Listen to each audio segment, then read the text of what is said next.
അങ്ങനെ നമ്മൾ 9ാമത്തെ തിരുപ്പതിയായ ആൾവാർ തിരുനഗരി കാണാനായിട്ട് ദർശനം നടത്താനായിട്ടാണ് എത്തിയിരിക്കുന്നത്.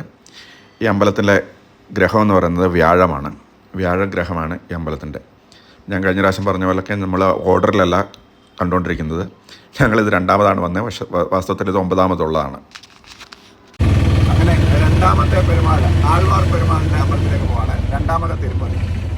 ഞാനും YNS ഉണ്ട്. YNS ഭയങ്കര തിരക്കിലാണ്. എഴുത്തുകാരനാണ് YNS. എല്ലാം എഴുതി കൂട്ടുകയാണ്. അങ്ങനെ ആൾവാർ പെരുമാളിലേക്ക് പോവാണ്. നമ്മുടെ ആൾവാർ പെരുമാൾ 2ാമത്തെ തിരുപ്പതി. ഓം നമോ നാരായണായ. അടുത്ത 2ാമത്തെ തിരുപ്പതിയായ ആൾവാർ തിരുനഗരി.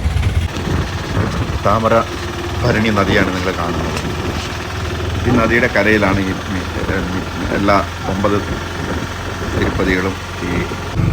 ഈ താമരഭരണി നദിയുടെ കരയിലാണ്. നമ്മൾ അപ്പുറത്തും ഇപ്പുറത്തും ആയിട്ടാണ് പല അമ്പലങ്ങളും.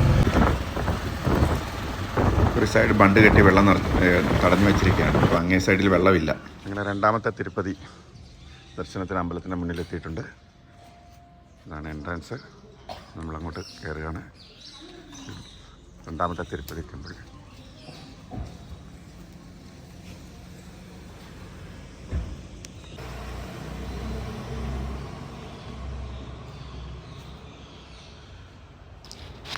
ഈ അമ്പലവും കരിങ്കല്ലിൽ പണിതാണ്. ആവശ്യം പോലെ തൂണുകളുണ്ട്. വലിയൊരു അമ്പലമാണ്.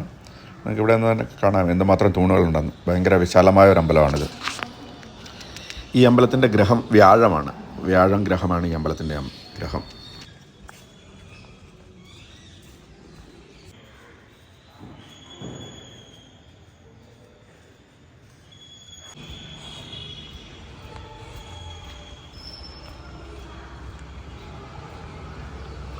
ദർശനം കഴിഞ്ഞ് പുറത്തേക്ക് ഇറങ്ങാണ്.